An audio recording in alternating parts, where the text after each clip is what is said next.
नमस्कार, मैं doctor Rupa Manglani, associate professor political science. हमारा आज का टॉपिक है अनुच्छेद 29 एवं 30 शिक्षा एवं संस्कृति का अधिकार। तो जैसा कि हम जानते हैं, अनुच्छेद 29 एवं 30 पांचवा मूल अधिकार है और संस्कृति और शिक्षा के अधिकार की बात की गई है इसमें। तो भारत की सांस्कृतिक अनेकता के कारण संविधान निर्माताओं ने भारत के नागरिकों को संस्कृति और शिक्षा संबंधी जो अधिकार दिए उसकी विवेचना इस प्रकार है। अनुच्छेद 29(1) ये कहता है कि भारत के राज्य क्षेत्र या उसके किसी भी भाग के निवासी नागरिकों, चाहे वह अल्पसंख्यक हो या बहुसंख्यक, उन्हें अपनी भाषा, लिपि एवं संस्कृति को सुरक्षित रखने का अधिकार प्राप्त है। तो इस प्रकार हम अगर देखें, जहाँ तक भाषा का सवाल है, तो हम जानते हैं कि भाषा और बोली दोनों में अंतर होता है। भाषा का अर्थ है जिसका अपना लिखित साहित्य हो, उसे भाषा कहा जाता है। लिपि का अर्थ है लिखने के ढंग को लिपि कहा जाता है। यहाँ हमको ये क्लियर करना पड़ेगा कि भाषा बदलने पर लिपि नहीं बदलती, लेकिन लिपि बदलने पर भाषा बदल जाती है। जैसे एग्जाम्पल के रूप में हम देख सकते हैं कि हिंदी की लिपि जो है वो देवनागरी है, पाली की भी लिपि देवनागरी है, मैथिली की लिपि देवनागरी है। तो इस प्रकार भाषा बदल भी जाए तो भी लिपि नहीं बदलती। तो हिंदी भी देवनागरी में लिखी जाती है, मैथिली संस्कृत भी देवनागरी में लिखी जाती है, लेकिन लिपि जो है, लिपि अगर बदलेगी तो भाषा भी बदलेगी। जैसे गुरुमुखी लिपि है तो भाषा हुई पंजाबी। इसी तरह से जो लिपि बदलने के साथ जो है वो भाषा बदलती है। तो लिखने के ढंग को लिपि कहा जाता है। हम हिंदी में लिखते हैं, उर्दू में लिखते हैं, तो ये सब लिखने का ढंग है।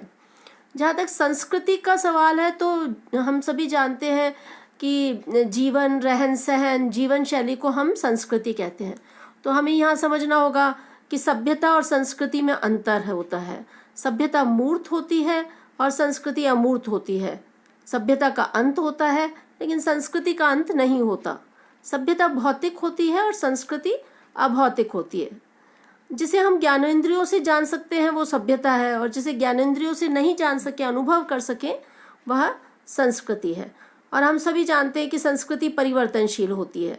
तो इस प्रकार अनुच्छेद 29(1) जो है वो भाषा, लिपि और संस्कृति को सुरक्षित रखने का अधिकार देता है।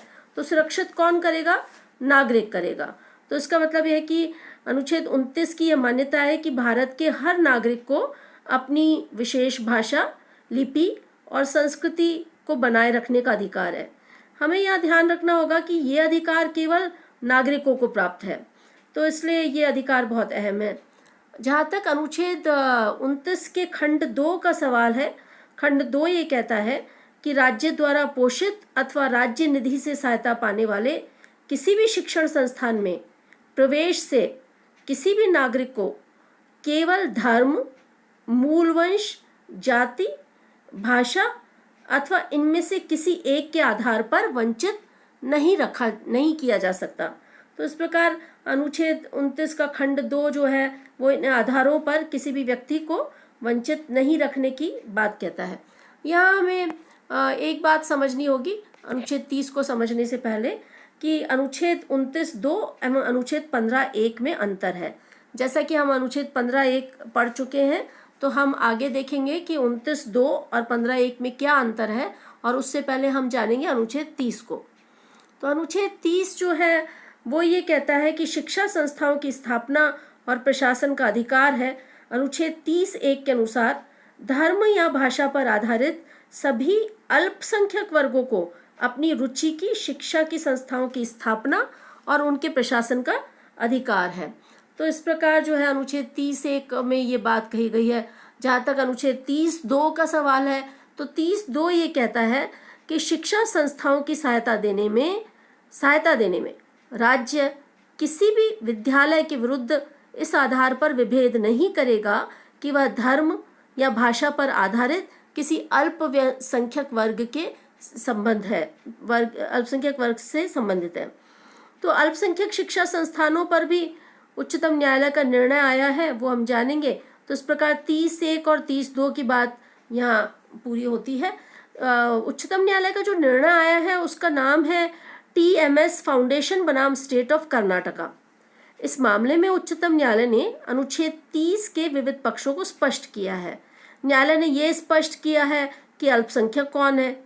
पंथ और भाषा के आधार पर अल्पसंख्यकों का निर्धारण अलग अलग राज्यों में उनकी जनसंख्या में विभिन्न समुदायों के अनुपात के आधार पर किया जाएगा, क्योंकि राज्यों का पुनर्गठन भाषा के आधार पर किया गया था, देश के स्तर पर नहीं। तो देश के स्तर पर अल्पसंख्यक का दर्जा राज्य स्तर पर भी दिया जाए, ऐसा दर्जा देने की बाध्यता नहीं है। इसका अर्थ है, अगर किसी राज्य में किसी वर्ग विशेष को अल्पसंख्यक का दर्जा प्राप्त है तो यह आवश्यक नहीं है उसी वर्ग को राष्ट्रीय स्तर पर भी अल्पसंख्यक का दर्जा प्राप्त हो। तो न्यायालय ने यह निर्णय दिया कि अनुच्छेद 19(1)(6), अनुच्छेद 26 के अंतर्गत सभी नागरिकों को तथा अनुच्छेद 30 के अंतर्गत अल्पसंख्यकों को शिक्षण संस्थाओं की स्थापना और संचालन का अधिकार है, किंतु ये अधिकार अनुच्छेद 19 के खंड 6 के अंतर्गत युक्तियुक्त निर्बंधन के अंतर्गत है। अल्पसंख्यक शिक्षण संस्थाओं की अपनी प्रवेश प्रक्रिया हो सकती है, किंतु ये अधिकार असीमित नहीं है। तो सरकारी सहायता के बाद शिक्षा संस्थानों में संविधान के अनुच्छेद 30(1) के तहत अल्पसंख्यक वर्ग के छात्रों को प्रवेश का अधिकार तो होगा, लेकिन 29(2) की भावनाओं के अनुसार गैर अल्पसंख्यक समुदाय के छात्रों की उपयुक्त संख्या को भी प्रवेश देना होगा।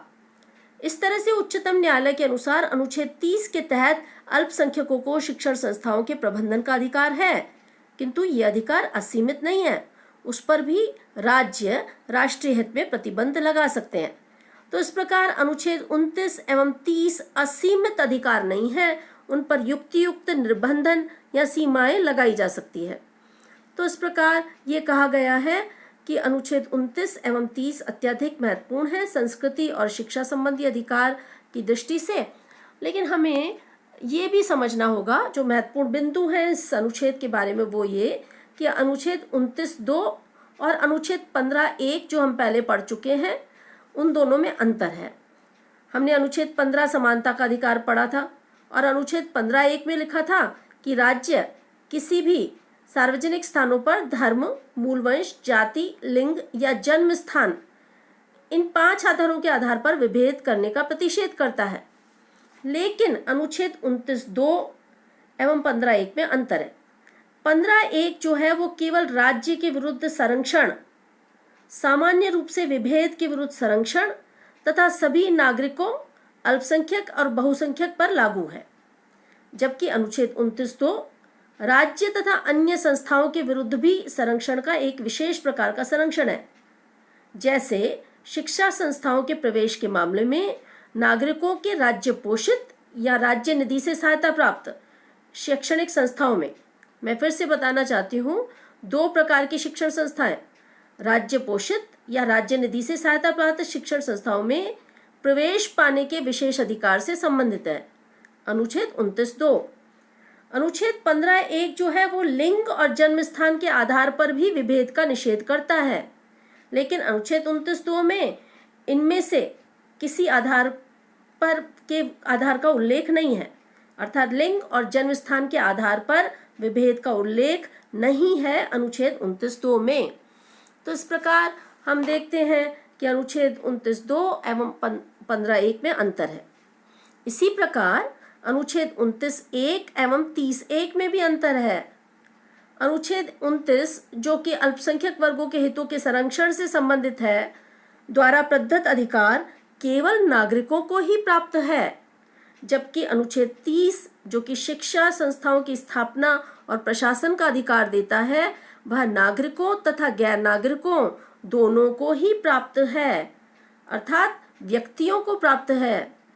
अनुच्छेद 29(1) नागरिकों के किसी वर्ग को, जिसमें बहुसंख्यक भी शामिल हैं, अल्पसंख्यक एवं बहुसंख्यक दोनों को ही अपनी विशेष भाषा, लिपि या संस्कृति को बनाए रखने का अधिकार देता है, जबकि अनुच्छेद 30(1) का अधिकार केवल धर्म या भाषा से संबंधित अल्पसंख्यकों को ही प्राप्त है। अनुच्छेद 29(1) भाषा, लिपि या संस्कृति के संरक्षण से संबंधित है, जबकि अनुच्छेद 30(1) अल्पसंख्यक वर्गों को अपनी रुचि की शिक्षण संस्थाओं की स्थापना तथा प्रशासन के अधिकार से संबंधित है। फिर भी इन तीन अंतरों के बावजूद अनुच्छेद 29 और अनुच्छेद 30 आपस में संबंधित है, क्योंकि शिक्षण संस्थाओं के माध्यम से ही अल्पसंख्यक अपनी भाषा, लिपि अथवा धर्म की रक्षा कर सकते हैं। राष्ट्रपति को ऐसे निर्देश देने का अधिकार है कि वह भाषाई अल्पसंख्यक समूह की समस्याओं के निरीक्षण के लिए विशेष अधिकारी नियुक्त कर सकते हैं। तो हमने देखा कि संस्कृति और शिक्षा संबंधी अधिकार अत्यंत महत्वपूर्ण है और अनुच्छेद 29 एवं 30 में इसकी व्याख्या की गई है। दरअसल भारत की सांस्कृतिक अनेकता के कारण संविधान निर्माता ये चाहते थे कि भारत के नागरिकों को संस्कृति तथा शिक्षा संबंधी अधिकार मिले। हम जानते हैं कि शिक्षा का मूल उद्देश्य व्यक्ति के व्यक्तित्व का विकास है और शिक्षा का उद्देश्य केवल अपना विकास ही नहीं है बल्कि समाज का विकास भी है, और शिक्षा ही व्यक्ति को सुसंस्कृत बनाती है। तो इस प्रकार शिक्षा और संस्कृति आपस में संबंधित है। इसीलिए शिक्षा और संस्कृति को बचाए रखने के लिए अनुच्छेद 29 एवं अनुच्छेद 30 के अधिकार दिए गए हैं।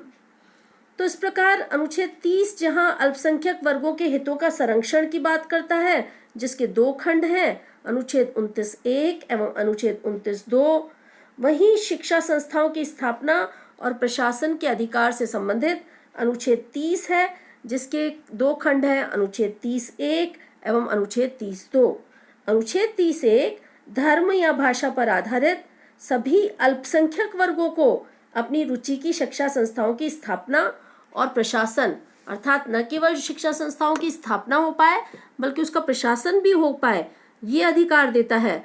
जबकि अनुच्छेद 30 का खंड 2 शिक्षा संस्थाओं को सहायता देने में किसी राज्य द्वारा किसी भी संस्था के विरुद्ध इस आधार पर विभेद नहीं किए जाने की बात की गई है कि वह धर्म या भाषा, दो आधार है, धर्म या भाषा पर आधारित किसी अल्पसंख्यक वर्ग के प्रबंध से संबंधित है।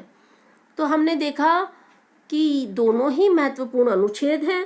तो आप इसका अध्ययन कीजिए और अगर कोई दिक्कत हो तो हम इस पे फिर से चर्चा करेंगे। धन्यवाद।